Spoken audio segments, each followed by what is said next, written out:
Hello, this is D-Decken, and normally I don't upload videos with me talking, but recently I downloaded a screen recording app from the Google Play Store just for the sake of I wanted to actually talk about this event that just started in Duel Links, which is the Pick a Gift campaign.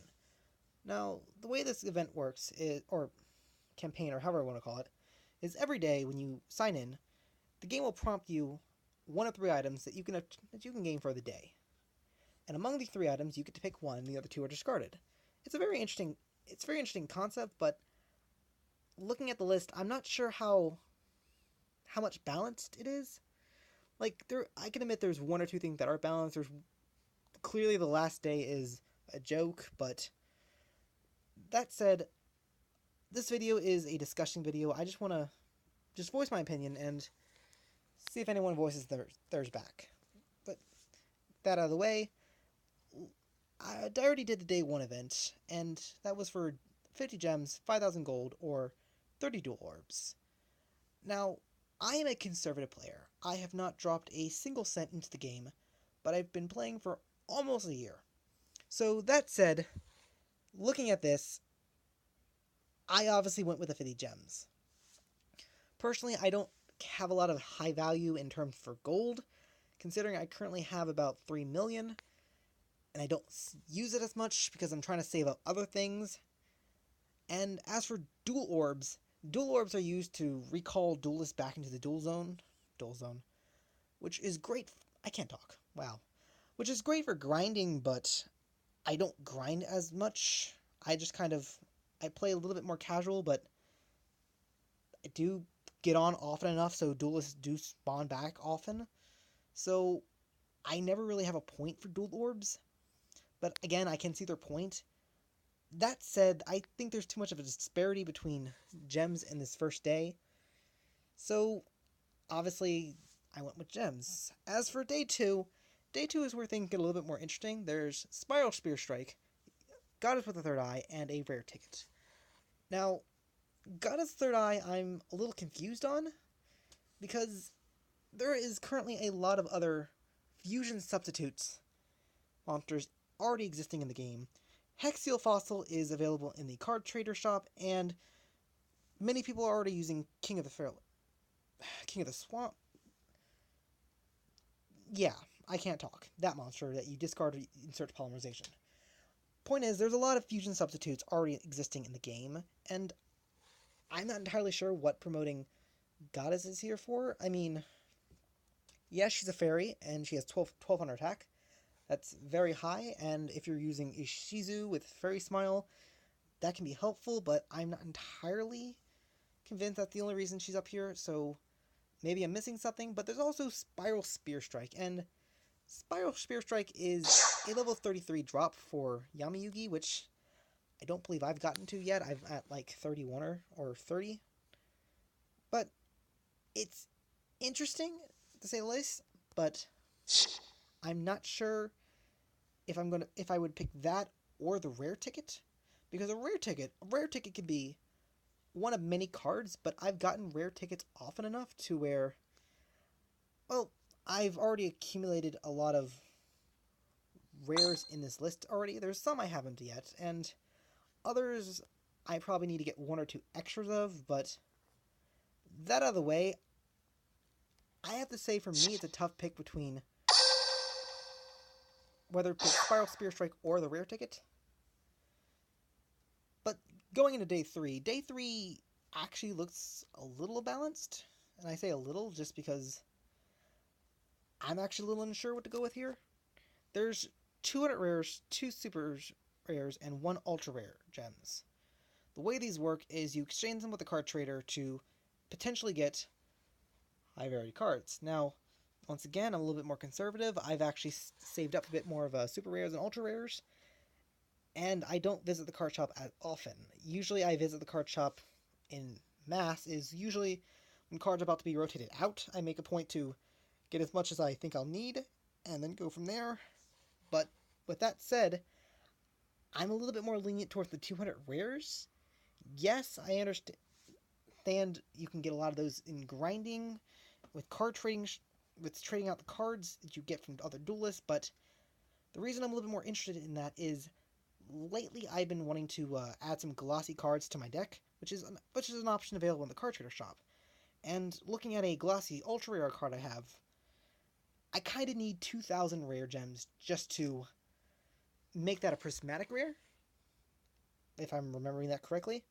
I have everything else I need for it. It's just the rares, and I only have about 1,300 or 800. I forget which one. I've spent some, so I'm a little bit more tempted towards the rares than I am the super rare and the ultra rare. But taking that as a base and going further down, it's a little weird and interesting. But moving on to day 4. Day 4 has a similar dilemma in which it's Spiral Spear Strike or a rare ticket. And in this scenario, I think it's, if you did get one, you can get the other, but I'm not entirely sure how to feel about it. Again, maybe Gaia is going to be a little bit more popular. Maybe some people want to make Gaia popular, but I'm not at 100% sure. But going into day 5, day 5 is more of a joke. Again, it's 200 gems, 10,000 gold, or 100 dual orbs, and I've already expressed my opinions about gems versus gold and my value of dual orbs, so 200 gems, yes. This event can get me 5 packs of cards, and hopefully I can catch up with my backlog. But going on to day 6, day 6 is where things get a little bit more interesting. There's Burst Dream of Destruction, a super rare ticket, and Onikuji. Now, I don't have this card. I'm not entirely sure how to get this card in general. And as a completionist, I do want a copy, but I'm not sure where it's from. Then again, it's also a super rare ticket on the line here. Now, personally, I don't tend to pick Burst Dream of Destruction. That's kind of, I respect the card, I respect what it does, but I'm more looking at complete. I believe I already have one. Not sure, but completionist wise, Onikuji or a super rare ticket. And looking down, you can other options for super rare come up, but this is one of those I'm a little bit more lenient towards too. It's more the spur of the moment.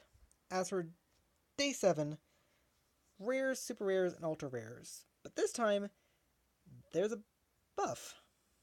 Now it's 500 rares, 3 super rares, and 2 ultra rares. Which, that doesn't work like that. I mean, day 3 established that they're valuing 200 rares for 2 super rares, or something similar to that. And now they're valuing twice the amount of rares for just 1 more super rare? I mean, ultra rare is perfectly fine for what they're trying to do here, but the super rare and the rare here is, that doesn't make sense. I mean, again, I'd probably go with a bit more rares just because I'm trying to get some more glossy and prismatic cards in my decks, but again, I find that a little bit more silly. Just going on to day 8. Day 8 is similar to day 6, in which case it's Onikuji versus a super rare ticket. I am not sure how many Onikujis. It has an interesting effect where you can potentially get rid of some cards out of your opponent's hand, and I guess get rid of some cards on top of your deck, which I guess if you're playing My Valentine Fairy Scent, or I can't remember the name of it offhand. It's almost 4 o'clock in the morning. I do apologize, but if you're using that skill, then I guess I can see where you can use it to get rid of certain cards you don't want on the top of your deck. That said, I'm not sure whether it's worth a super rare ticket, which, I'll be honest, I am not as complete with terms of compared to a rare ticket, but it can definitely help out if you need like a red eye spirit like I do, or I don't know. I'm gonna definitely assume this is one of those, you pick it one day, you pick the other day. That said, day 9, I'm really wondering if day 9 is just a complete joke. Like, it's just all super rare. Like, why can't it be like a glossy, like 2 glossy rares and 1 super rare?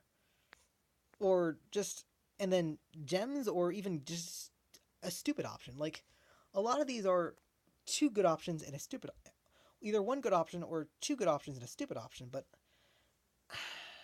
I don't know. It's like it's very interesting. But again, day 9 is a complete joke. It's like, hey, pick one. What is it? The exact same thing. Um, but that said, that's kind of my first impression of this event. I'm A lot of it seems to be very straightforward, but I'm curious to see what other people may have thought of their decisions. But in that case, if you decided to watch the video, let me know what you think. And yes, I hope you have a good day.